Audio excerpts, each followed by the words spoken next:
My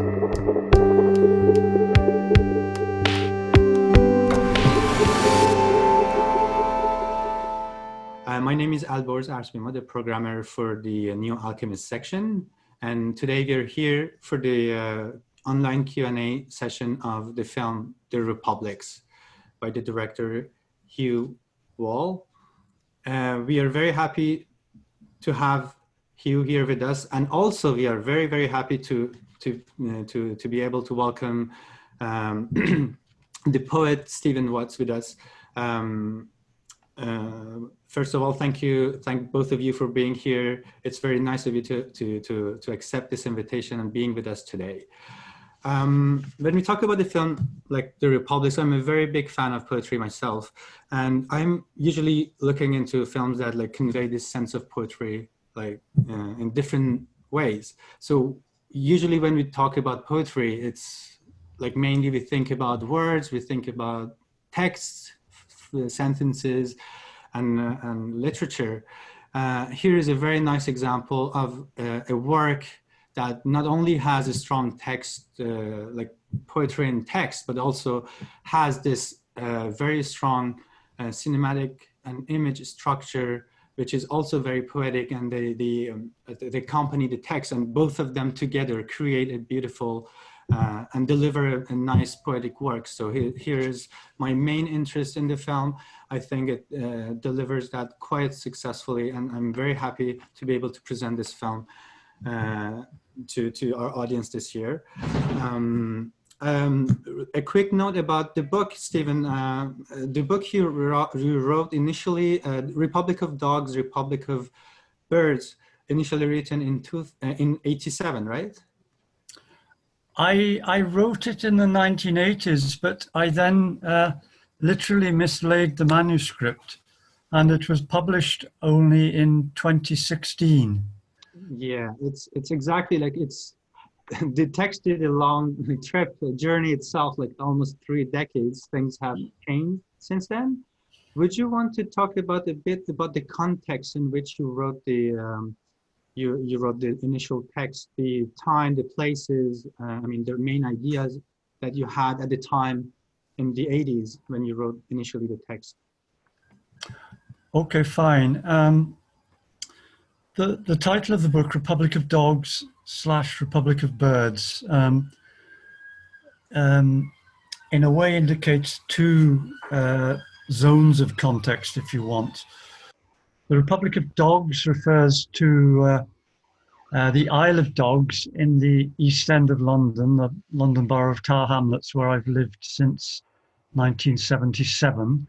And the Isle of Dogs was part of the London Dockland, which really stopped functioning as Dockland during the 1960s. So by the 1980s, it had been derelict for about 20 years. Now, of course, it's where Canary Wharf is. It's a huge hive of a world capital. But in the 1980s, it was a place of immense dereliction. Although it was only about 4 or 5 kilometers from the center of London, it was a place where most Londoners did not go at all. Again, that's a complete change to now. The Republic of Birds refers to an island I lived on in the Western Isles, the Outer Hebrides of Scotland, which, although part of the UK, is Gaelic speaking, so a completely different language, a completely different culture, certainly to London, but even a different culture to much of mainland Scotland. And I lived on the island of North Uist for 3 years in the early 1970s. When I was about 20, I left university after a year and I went to live there. And I lived in a very remote place, and it was quite a harsh life. But I loved the culture of North Uist. I loved what I knew of the language. But it was also a very painful culture because it had suffered culturally and politically in previous centuries. There were land clearances where whole communities were driven off the land by government and landowners and put on ships, and often ended up in sometimes in Cape Breton, which is incidentally why Gaelic is still spoken in Cape Breton, and why there are Gaelic language poets living in Cape Breton, but also to Australia, South America. And there was this whole sense of human clearance, what in the 20th century or 21st century we came to call human cleansing, you know. So when I came back to London in the late 70s and started living in the East End of London, close to this dereliction and this community which, although totally different from North Uist, shared certain things. It shared a very, very high rate of unemployment, for instance. It shared a lot of poverty and a lot of social issues. And so I was drawn to consider what island means. Sorry, that's probably a very long answer, possibly longer than... Nice answer, actually. It's very insightful. I would like to go back to the text, come back to the text a bit later, because there's a lot to it. Sure. Also, I just, well, just another question, a question for you. Well, how did you come across this text? I mean, it survived in a very surprising way. And like 3 decades later, you got your hand on it, and then you decided to make a film about it. Like, how did you come across this? Did you know Stephen before, and how did you approach this subject, and where did you initially want it to go, and finally did you go to that direction, or things changed during the time you were working on the film? Yeah, I did know Stephen before. Stephen's a family friend, and I'd been thinking about making a film with Stephen, and I'm not sure how much we talked about it, but you know, it's sort of been an idea, and I think I just ordered a copy of the book. I can't remember. They were almost out of print, so I was lucky to, and they are being reprinted. It's important to say quite soon, but yeah, and it just seemed the most obviously the easiest kind of text in a way, even though it's very long, than doing something that was maybe a collection of poems or sort of maybe shorter films. And in fact, it probably started as the idea of a shorter film. I think when we were talking about it, and these things sort of grow. And in terms of how, as a sort of collaboration in a way, how we did the process of making it was, I suppose, fairly organic. Although because I was shooting on film, I kind of came with you know, a kind of battered, well, a copy of the book that got more and more battered as I kind of wrote more notes in it and underlined things, and kind of drew a kind of script from it. Although the book in itself is, I mean, you use the word cinematic, it's very, the images sort of come very easily when reading the book. So then it was I guess the challenge was not to illustrate those images, but to work with Stephen together to make something new from it, I suppose. And yeah, there was a script, and I had various ideas. Some worked, some didn't. And I mean, just on a very practical level, I think I probably shot about 3.5 hours of footage. So it's a very small ratio of what had been shot to what was used in the end for a film that's, I can't remember, at 83 minutes, I think. So in that sense, it's cliche to say the film made itself, but there also wasn't a lot of choice for what the film wanted to be. It was kind of, it was being made very much edited in the process of the walking, of the shooting, of the talking, and all that kind of stuff. Interesting. Going back to the text, and I'd like to ask this question from both of you, like what in terms of text and in terms of the film itself. Well, I haven't had the chance yet to read the book. It's not available. I was looking all over. I hope it reprints like quite fast and I can read it. I'm really interested in reading that. But from the parts that was cited in the film, I got this impression, maybe you correct me if I'm wrong, that it is kind of an intimate text. I mean, it's the words are very like intimate, but they deal with a lot of different subjects. We read, like we hear about memory, we hear about places, we hear about language itself, and there's this sense of archaeology in it, either the place or even archaeology of the language. I mean, we go back through time and words and phrases and stuff, things like that. The film itself is also a journey. Like we go back in time. Stephen, you go back into the cabin you used to live in the 70s, and then things have changed, and you said there is no, once you said there is no like sign of you living there anymore. People have come and like changed things, and it's the same place, but it doesn't have the same so I don't know how to call it, the same thing that belongs to you actually. So it brings us to different places also. Like we go to from there to you said the islands, to the Western Isles, to go to the Canary Wharf, to go to also we go to Italy somewhere. And I would like to know like how this journey works in time, like a journey in time works in terms of text for you guys, and in terms of the filmmaking, because it's quite evident that it's present in both ways. Also time and place. I mean, the place is very like the places are very important, I think, in this work. So whichever whoever you want to go first, please. Shall I jump in, Huw, or yeah? Because I think a lot of what you just said, Alborz, is very, very relevant, and also reflecting on what Huw was saying. I think journey is an essential part of the book, because already the book, before it was published, had made a journey, in as much as it was written in the 1980s and then went dormant.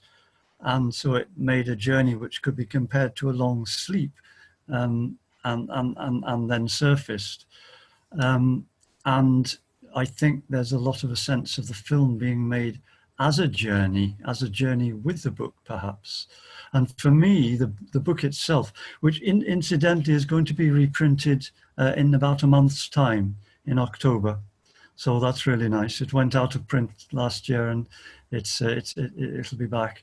That's with Prototype Press, is it? Yeah, with a different offshoot publisher called Prototype. I'm very, very happy about that.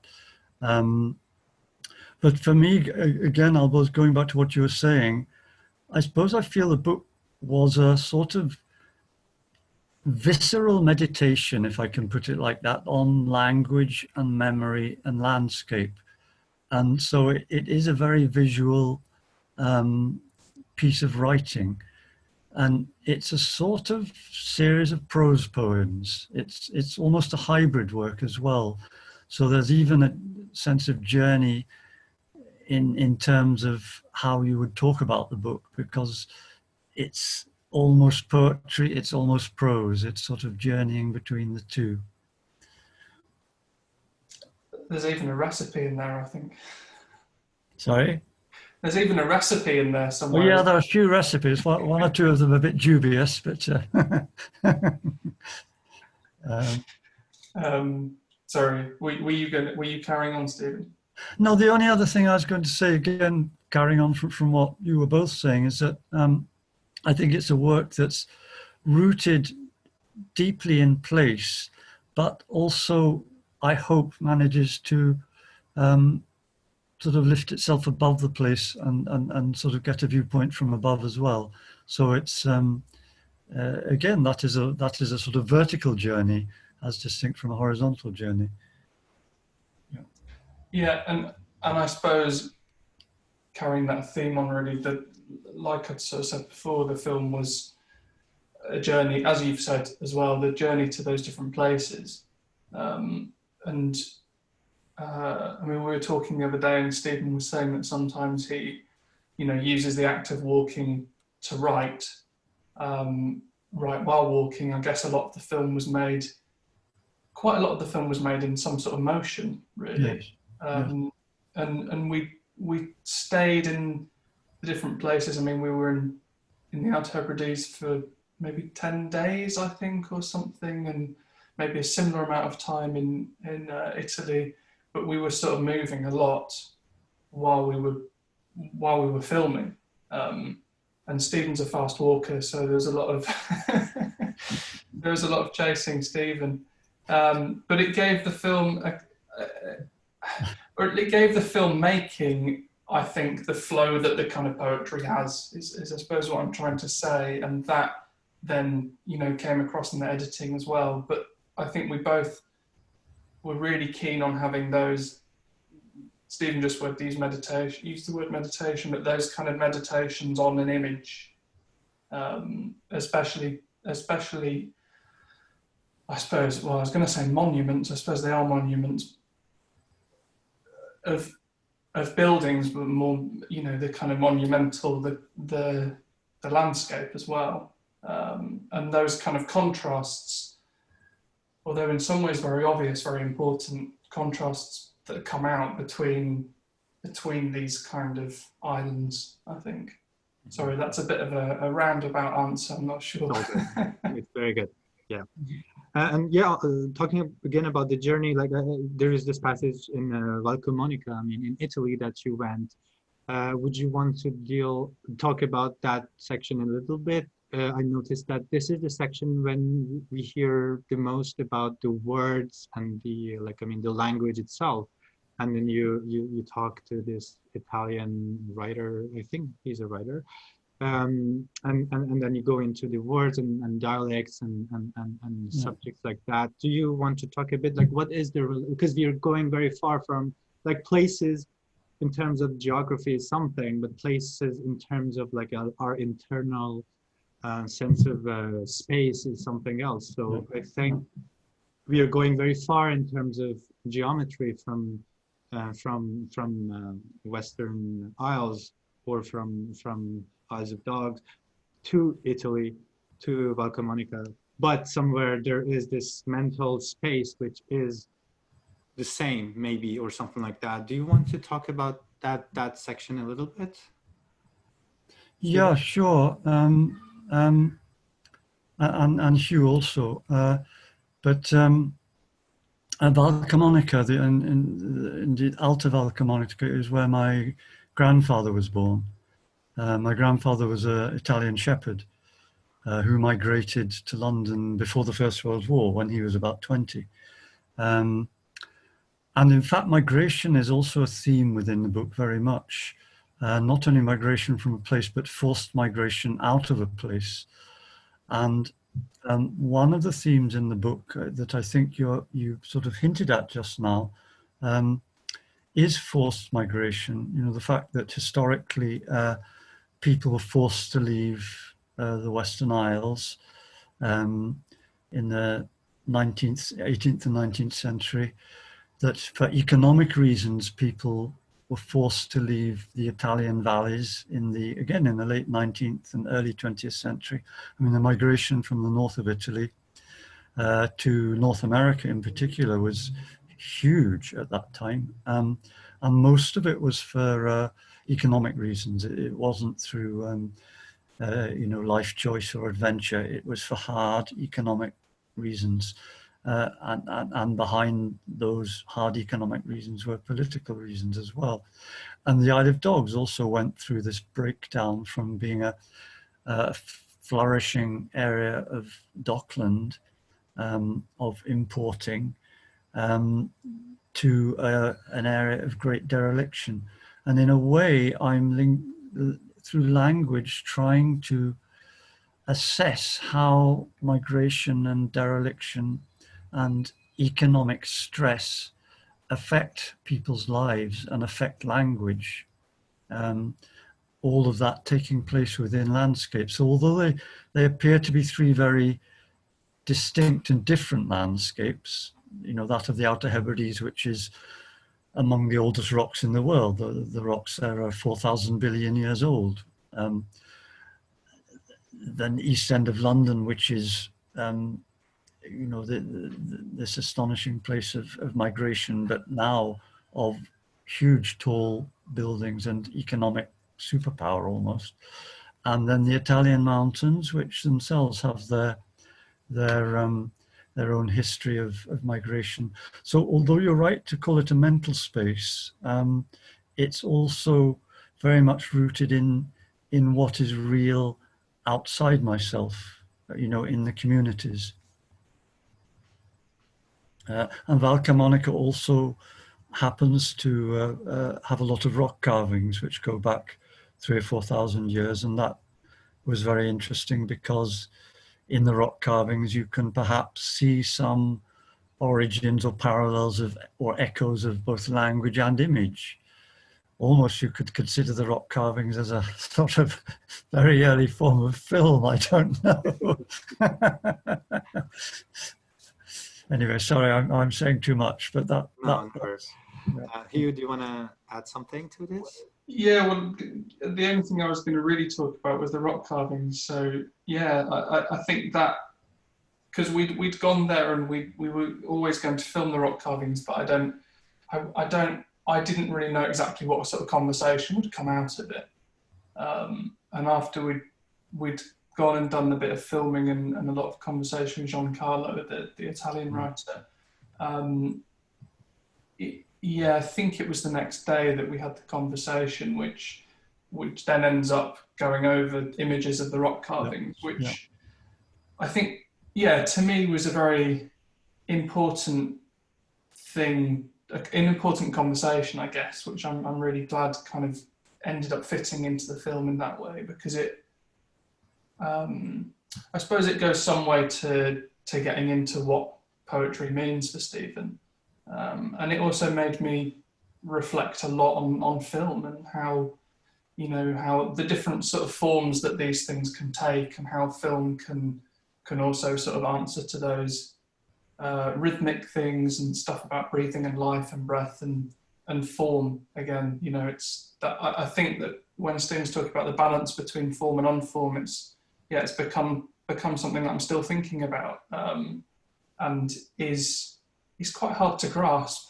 I think form is a very hard thing for me anyway. Maybe it's just me, but it's very hard to grasp, and it's always possibly that's a good thing. And there's always something in motion. That's what I like about film, I guess, in some kind of way, and poetry. And I have a question about the film actually, because about the images. I mean, how did you create this relation between the image and the text? I noticed somehow it's hard, especially like when you are in the nature. It's a bit like, I mean, I could understand, but when you're in the city, it's hard to pinpoint a time frame for certain images. It could be taken in 90s, it could be taken yesterday. There's this kind of vagueness in terms of time, but places have changed. You know, like at certain points, I remember there's this photograph of this place that the photographer is saying there is no way I can take the same image because a lot of things have changed around it. But this is for some people who know the place. Like cities are ever changing, everything changes, especially cities like London or Canary Wharf. What was your idea? Like, I mean, how did you approach image and images? And you had also the black and white 16mm image, which is quite a unique texture and feeling to it. So I would like to hear about the process, I mean, the ideas of image making and the way you approach the image and how you related that to the text.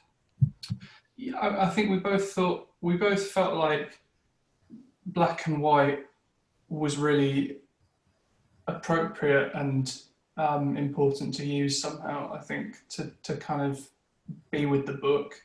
I think for us, also for me, there was something about sort of being able to have a lot of control over the process myself. So I also developed the film, and that, I don't know, I mean, I say control, but also you can't control what happens when you put the film in the tank. And also there's that feeling of when you go out filming and you've only got a certain amount of material, you know, and a certain amount of actual physical material that you can put through the camera, it just completely changes how you film. And in that way, for some reason, I sort of felt less anxious going out to film with a kind of limited amount of material than if maybe we'd gone out to film with, you know, I don't know, huge amounts of memory cards or whatever it is that I could then sort of film a lot. And so it was a mixed process of using, I mean, a digital sound recorder and kind of having that long sense of time, and then having these sort of shorter bursts of time that then I could capture. And so that was kind of really the process. And it's hard to say what I imagined filming and what came back, because it's been a while since we actually shot it, and all I can remember is really just filming things that looked interesting or kind of seemed appropriate. But I always had the book in my, I mean, we always had the book physically, but it wasn't that we were exactly always reading it, but I always had that sense of the book. And then, as I sort of mentioned earlier, really, to try and expand on it, then it was trying to make the film not as an illustration, but as something that, it's hard to find the words really. It's not an accompaniment, or it's, I don't know if Stephen has any words for that, but yeah. Yeah. Well, I think it was a journey. You know, sorry, no, carry on. Well, I do like the word journey in it, but also I think we were lucky in that, in a way, that there was that 30-year hiatus between when it was written and when it was published. And I didn't revise the text. I just found it and typed it up, and that was that. Precisely because, Alborz, as you were saying, a lot changed over that period. And therefore, when Huw came to make the film, which was 3 years after it was published, but therefore 35 years, whatever, after it was written, a lot had changed. And yet the black and white suggests a sort of timelessness. So we were able to play with the sense that we were filming things that were from quite a long time in the past, at the same time as we were filming things that were very much in the changed present. And that stress between past and present via change is, for me, an essential of certain forms of fictionalizing, and something I like very much in some filmmakers. You know, I guess some of my favorite filmmakers are, say, Parajanov, or some of Mac Malbef's films, or where you're not sure where the time is, and there are these overlays of different experiences, different visual experience, different memory experience.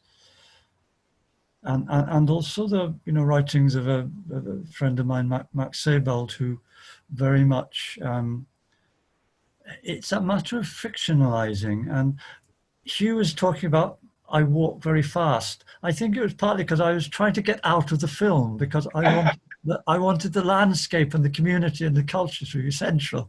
So I was trying to escape, But all of that sort of goes together, because it works into what language is and what landscape is and what memory is. Nice. And he was following you fast as well, certain times in the film. We could see that. And talking about the camera work and editing, and maybe a little word about the editing. Like I remember at the end of the film, Stephen, you said, poetry is about breath and rhythm. And I think a lot of editing also is about breath and rhythm, and we can see part of it in your editing here as well.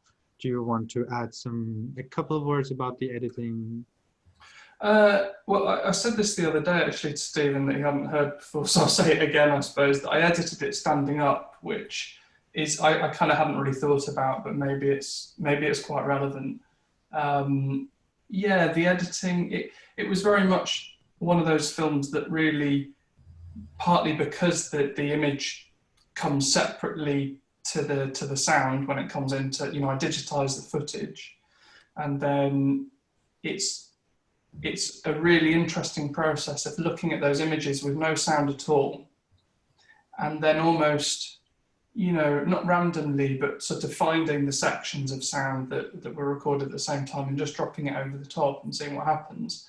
And so there was a fair, not you know, not all of it, but there was a good, healthy amount of sort of happenstance and things that, you know, you put something over the top of something else and it suddenly works. So the editing was, it was more enjoyable than other films that I've made, in the sense that there was less, you know, to work with, but there felt like these kind of nice possibilities. And yeah, it has a lot to do with time.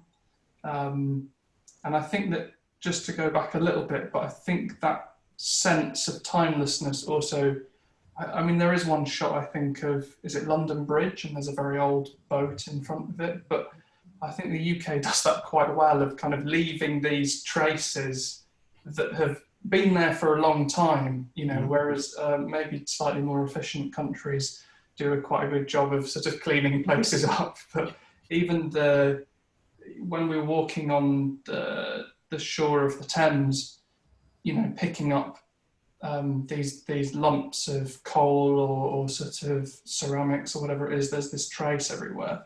And that was important in the editing as well, I think. Nice. Well, we're getting to the end of this Q&A. I would like just to ask you if you have any final words, both of you, that you would like to add. I'm delighted the film's being shown in Montreal. I'll add that for sure. Yeah, no, it's fantastic for it to be shown there. Also, I really like your logo. I know that's quite an odd thing to say, but I keep thinking it's nice to have it here in the chat. I feel like it's a fox or something. Good. It's a she-wolf. It's a she-wolf. She-wolf. A she-wolf. Yeah, great. Yeah. No, but it's fantastic that it's being our old trophy. Now it's changed, but this is the old one. It is very heavy and big. And yeah. Okay. Once again, thanks both of you for sharing with us your rich and insightful ideas about the film and your generous presence here.